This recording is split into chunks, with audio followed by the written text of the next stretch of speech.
Okay. So we were saying that our purpose is to measure the velocity of the flow. Okay. So now, after applying the following relation, the Bernoulli equation between 1 and 2, we end up with V1 square over 2G equal to delta P over rho G. So we just need to know the variation in pressure. We don't even need to know the individual values of P1 and P2, even if this is possible. So here, because they gave us all heights, we can measure pressure at one because the column height here is known and we know the column height at this level. But what we care for is just the difference. So the difference will only be due to this height h3. So it's enough to measure h3 to be able to calculate the velocity. So we can replace P2 minus P1 by gamma of the fluid. Here the fluid is water. So here it's gamma water times h3 over rho g, and of course gamma over. Please pay attention. Sometimes the type of fluid within the flow is different than the fluid in the tubes. Okay. In this case, in case you have different fluids, you should pay attention. So in the pitot tubes, then you consider the type of fluid you have in this gamma, and here rho g is for your flow. Here it's the same. In this case, you have water everywhere, so gamma water and rho g will cancel out. Okay, but in case you have different fluids, so pay attention to consider gamma of the fluids in the tubes here. Okay, for delta P, and for rho g here you consider this is gamma of the flow that is moving within your tube. Okay.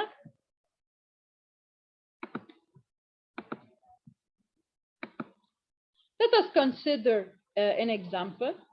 Consider the envisaged incompressible steady flow along the horizontal streamline from A to B in front of the sphere of radius A as shown in the figure. From a more advanced theory of flow past the sphere, the fluid velocity along this streamline is given by V equals to V0 times 1 plus A cube over X cube. Okay? Now, this is the function giving V function of X. And we want to determine the pressure variation along the streamline from point A, which is far in front of the sphere, to point B on the sphere. So in this problem, what we can say about point B? What is the name of point B?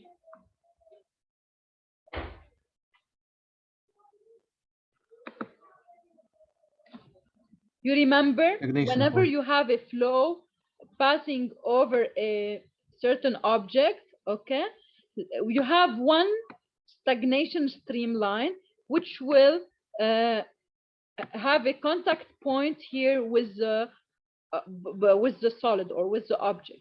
So here B is called, this is the stagnation point, okay, and AB is named then stagnation streamline. So B is the stagnation point because your fluid is forced to come to a velocity to rest at this point, okay, due to non-slip condition. So you have contact between your fluid and your body. So the velocity at this point should be 0. So this is the stagnation point where V is equal to 0. Okay. And you have, in this case, what will happen is that the velocity here, the kinetic energy at A will be transformed to just a flow energy at B, because at B the pressure is maximum. Okay, this is the stagnation. So you can obtain the stagnation pressure at point B. Now the question is to find the pressure variation between A and B. Why we can think here about applying Bernoulli view between A and B? Because first, both A and B are 2 points on one streamline, okay? And we have we are in the case of a steady flow, we don't have frictional effects, etc. So all conditions, we don't have energy transfer, all conditions of Bernoulli can be applied.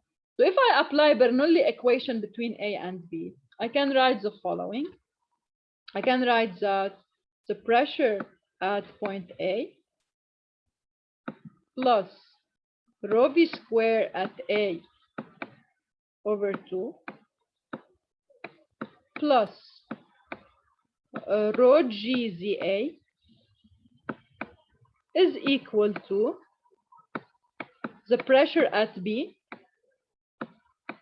plus rho VB square over 2 plus rho GZB. Okay, now I can start to simplify. First, points A and B are on the same elevation, so I can simplify ZA and ZB. Okay, second, I have that the velocity at point B is just equal to 0 because B is the stagnation point. So I am left with the following.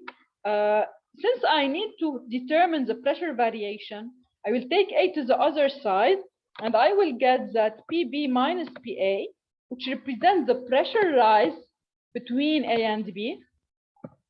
And I expect to have a pressure rise because the kinetic energy will be transformed to flow energy as I approach the ball. So PB minus PA equals to delta P equals to rho VA square over 2. And V at A is equal to V0. So it's equal to rho V0 square over 2. Okay. And also here, I can find the velocity at any point of the streamline. So I can find the variation in pressure at any point. Why? Because I can apply Bernoulli equation between A and any point on the streamline. So if you want to find the pressure function of X, let's say if I add a question, find the expression of P. Okay, if you want to, because here look, when they asked the questions, they said determine the pressure variation along the streamline. So they did not specify just to find the pressure difference between A and B. So you can consider any point on the streamline, and you can get the pressure at this point function of X. Okay, so if you consider any point here, we have the same equation can be applied, the Bernoulli equation. Just the difference will be that here, instead of considering PB, we consider P at any location X. Okay, plus rho V is function of X, so rho Vx square over 2, plus rho GZ. Now concerning Z, since we don't have change in elevation, so if it's ZB or if it's Z at any point, it will be equal to ZA, so these terms will cancel out. So we can say that pressure at any location X, Px, minus Pa is equal to rho V0 square over 2 minus rho Vx square over 2. And V is given as a function of X. Okay, so as you can see here, this is the expression of the velocity function of X.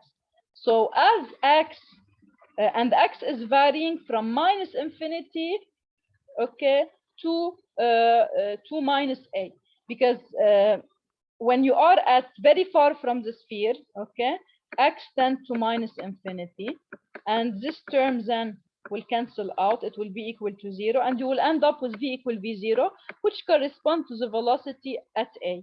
And as you approach B, okay, then your X will tend to minus A.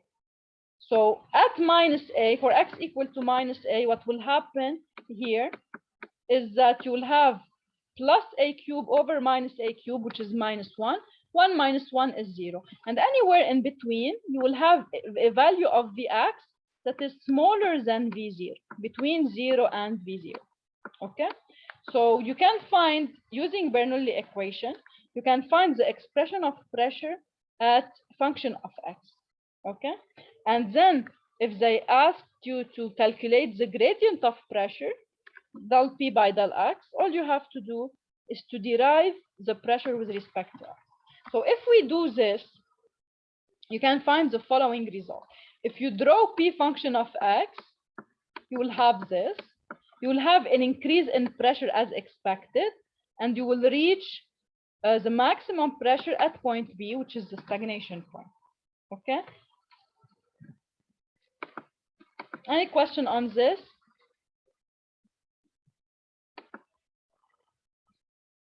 Okay.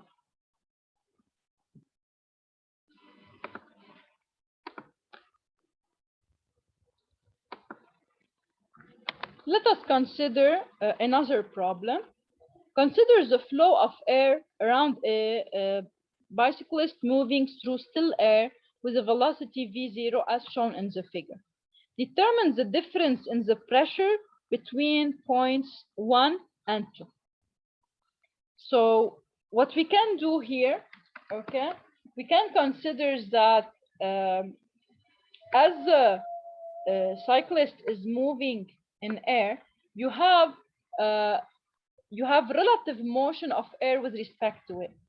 So you can take, if you consider your reference as the of the person here, then air is moving to it from right towards left. Okay, and relative to the cyclist, the velocity of air will be 0 here, just when at the, if you want, at the level where air will hit the person, so nearly at the nose level. So if I consider the following streamline, and I am interested into finding the relation, the variation in pressure between these 2 points, okay, then I can consider that relative to the cyclist, the air is moving very far from the cyclist. The air is moving at a certain velocity, v1 equal to v0, okay, which is the relative velocity between the air and the cyclist. Because again, we said that we have a flow of air, so the cyclist is moving in still air. So if I consider the absolute velocity of air, the absolute velocity of air is 0. But what I'm doing here is that I am considering everything relative to the cyclist. Okay, so I am considering what is happening is that relative to this person, air is moving, and the relative velocity, if you remember from dynamics, how you calculate the relative velocity. So since you are considering the relative velocity of air with respect to the person, with respect to the man, then it's equal to the velocity of air minus the velocity of the man. Okay, and since you have still air, so velocity of air is 0. Okay, the absolute velocity of air is 0 minus v of the cyclist, which is v0. So the relative velocity of air, so if you are fixed to the person, you will see that air is moving towards you at a velocity of v0. Okay, so in this frame, in the frame of the cyclist, you have very far from the cyclist, the velocity of air is v0, and the air, as it approaches the cyclist, it will the velocity will decrease until reaching 0. Okay, so we can consider that this is a streamline, and if we want to measure the variation of pressure between 1 and 2, all we have to do is to apply Bernoulli relation between these 2 points. And if we apply Bernoulli relation along the streamline between points 1 and 2, we get the following: P1 plus half rho V1 square plus gamma Z1 equals to P2 plus half rho V2 square plus gamma Z2. Now, since we have same elevation, so Z1 and Z2 will cancel out. Now, since we have the velocity at point 1 is equal to V0, and the velocity at point 2 is 0, so we know these velocities, then we can determine the pressure variation between points 1 and 2. So we can deduce that P2 minus P1 can be written as half rho V0 squared. So we can say then that the pressure variation between these 2 points is just equal to half rho V0 squared. Okay? Any question on this problem? Okay. So now, if you remember, in last session, we introduced a Bernoulli equation along a streamline. Okay, and we said that one condition to apply Bernoulli is that we have the points along the streamline. Why? Because when we derived Bernoulli equation, we started from an element and we did sum of forces equal ma along the streamline. So this is why Bernoulli equation that we obtained is only applied on 2 points within the same streamline. Now what we will do, we will now consider sum of forces in the direction perpendicular to a streamline. So we will obtain now a modified equation, which is like Bernoulli, but instead of having Bernoulli along a streamline, we can have Bernoulli equation across streamlines. Okay? So the idea is the following. We consider a certain element of the fluid. And if you remember last time, we said that we'll decompose forces into two components. Components that are tangent to the path, so along streamlines, and components that are perpendicular to flow motion, so perpendicular to the streamlines. Okay? In the previous session, we did sum of forces along S, so along the streamlines, equal MAS. And AS was AT, if you remember from dynamic, A tangential, and A tangential is dV by dt. Okay? Now, we will apply the second Newton law, but along the direction perpendicular to the streamline. And if you recall from dynamics that sum of normal forces is equal to MAN, the normal acceleration, and the normal acceleration is equal to V square over the radius of curvature. I will do for you a small review about this.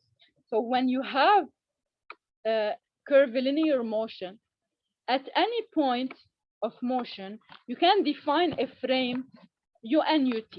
UT is tangent to the path, and UN is normal to the path. And whenever you move on a curve, your acceleration will be decomposed into two components. Vector A will be decomposed into A tangential and A normal. Okay? Now, the tangential acceleration is due to change in speed. So if you have V constant, AT will be 0. The other type of acceleration is the normal acceleration. And this acceleration is present whenever I have change in direction, even if V is constant. So the change in speed is not related to AN, it's just related to AT. AN is related to change in direction. If you move along a straight line, okay, then AN will be 0. Why? Because if you consider a straight line, then the radius of curvature is infinity.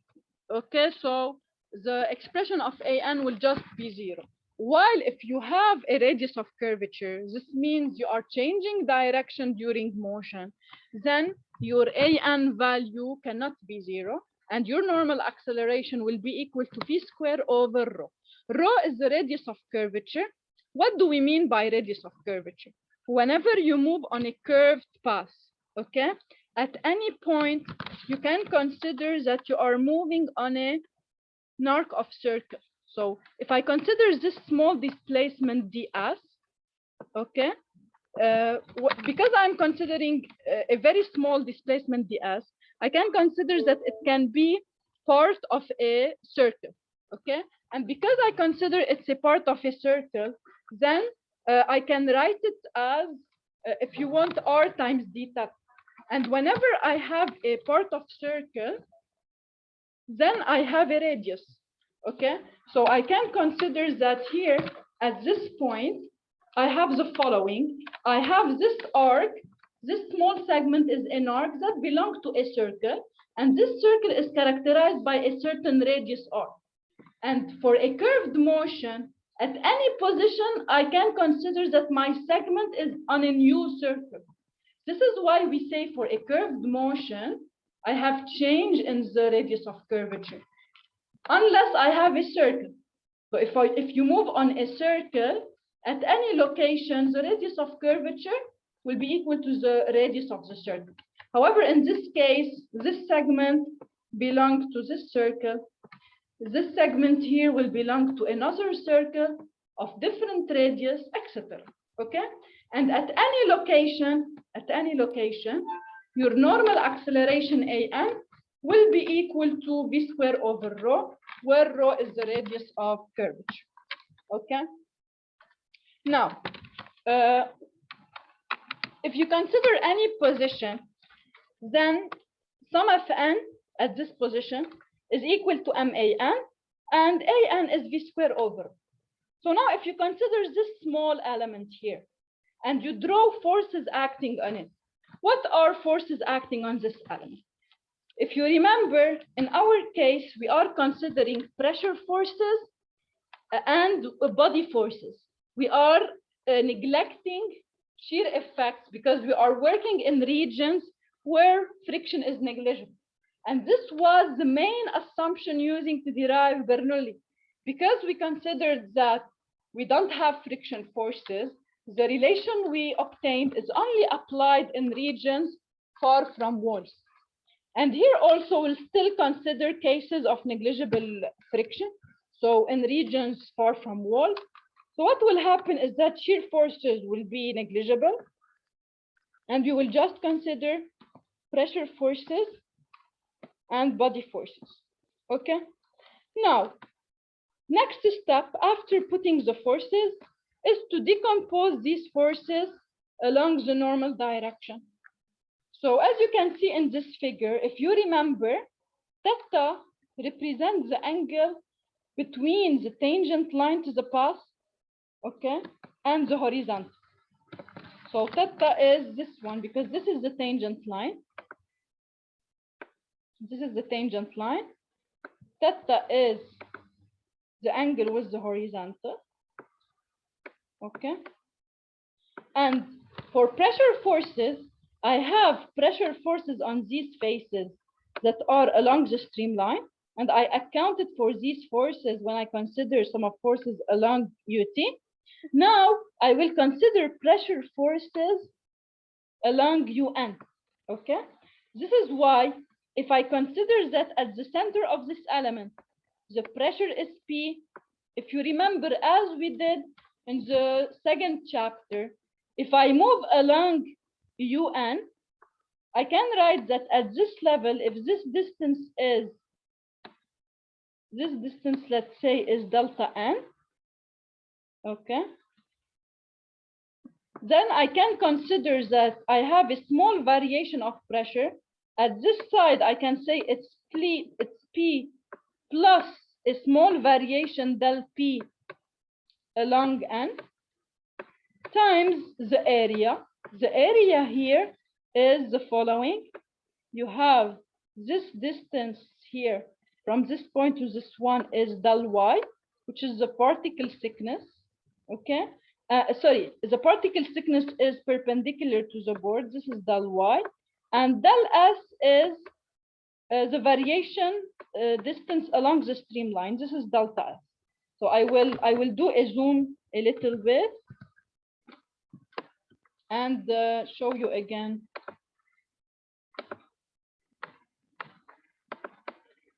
Okay, so this is my element. Okay, I have the particle thickness delta Y is perpendicular to the screen. So this is delta Y. Now delta S is the length of the element along the streamline. This is delta S. So now, since I am considering pressure forces acting on this area, then on this area here is equal to del Y times del S. Okay, and the pressure force, the pressure on it is equal to P plus a small variation of del P along N, okay, times the area, which is del S times del Y. On the other hand, on the bottom area here, I have P minus del Pn, okay? And if you remember how we can get del Pn, if you remember how we did it before, it's del P by del N times the variation of thickness along UN. So if I consider this thickness here, if this is delta N, then this is delta N over 2. Okay? So this term del Pn is del P by del N times del N over 2. While the term at the bottom level is P minus del P by del N times del N over 2. Okay? And you multiply the pressure here also by the area, which is the same. So by del S times del. Okay? So now you have the pressure forces along UN, on the top and bottom faces. You still have the projection of the weight. So you know that the weight is vertical, and I want to project it on UN. So I need to know what is the angle theta here between the weight and UN. To know this, if you look at your figure, theta is the angle between the horizontal and the streamline, okay? But the weight is vertical. So the weight is perpendicular. This is the weight, it's perpendicular to the horizontal. And UN is perpendicular to the streamline direction. So we can say that the angle between the horizontal and the tangent to the streamline is equal to the angle between the weight and UN. So this angle is theta. Or you can think about it in another way. The weight is vertical, so it's doing 90 degrees with the horizontal. Since this angle is theta, then the angle between the weight and the tangent to the streamline is pi over 2 minus theta. And since the tangent and UN are perpendicular, so the angle between the weight and UN is theta. Okay? Since you know that this angle is theta, when you project W along UN, you will get minus W cosine theta. So now you know all of your forces, their expressions. You are ready to do summation of forces along UN. Okay? So now, if you do summation of forces along UN, you get the following. So you have pressure forces and body forces. So for the pressure forces balance, you should account for, this is the pressure forces at the bottom surface. And they are in positive UN, this is why I put plus. On the upper surface, pressure is downward, so opposite to UN, so minus P plus del P and del S by del Y. Okay, which will give you, so the net pressure forces after simplifying, because you have here P and minus P, as a result, you have minus 2 del P and del S by del Y. And we know that the value of del P n, okay, is what, as you remember, it's del P by del N times del N over 2, okay? So what will happen is that you have 2 over 2 will simplify, and you will end up with the following result. The net pressure forces along UN are given by minus del P by del N times del S, del N, del Y. Del S times del N times del Y represents the elementary volume, because you are considering a volume of the following volume. If you go back to this figure, okay, and this volume has the following dimension. Along UN, it's del N. Along the streamline, it's del S. And within the thickness, it's del Y. So the total volume is del Y by del S by del N. So what do we deduce until now? We deduce that the net pressure forces acting along UN can be written as minus del P by del N, which is the variation in pressure minus the variation in pressure along UN, gradient of pressure along UN, times del V, which is the elementary volume.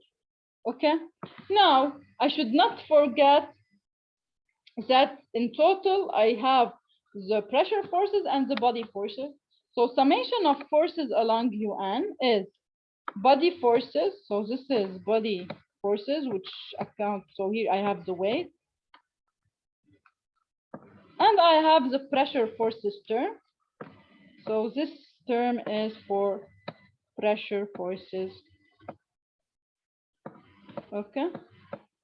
So now, if I replace the pressure forces by minus del P by del N times del V, and I replace the weight by minus W cosine theta, and you know that W can be written as gamma del V.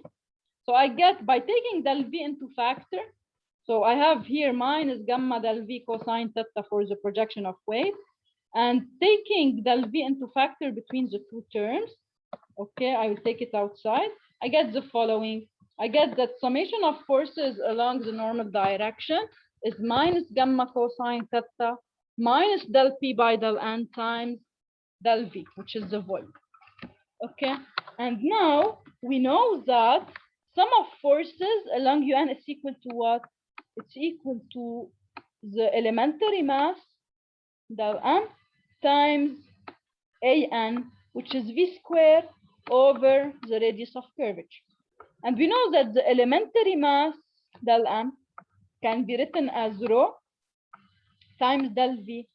So as you can see here, del V can be simplified from both sides, and we end up with the following relation. So along the normal to the streamline, I have minus gamma dz by dn minus del P by del N equals to rho V square over O. Okay, why it's dz by dn here? It was cosine theta, because what is cosine theta? If you go back to this figure, okay, dz represents what? Del z. Del z represents the change in elevation. Okay, and you have that. So if you look at this figure, here, okay, you have del z is the change in elevation. Del n is the change along the normal direction.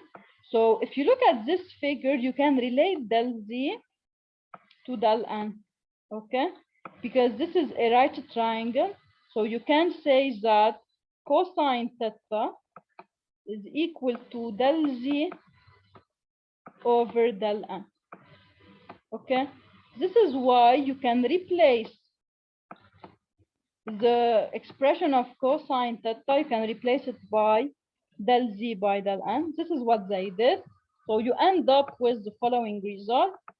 You end up with the following differential equation along the perpendicular to a streamline, minus gamma dz by dn minus del P by del N equals to rho V square over O. Okay, and we will do a detailed analysis about this equation next time. Okay, any question until this relation?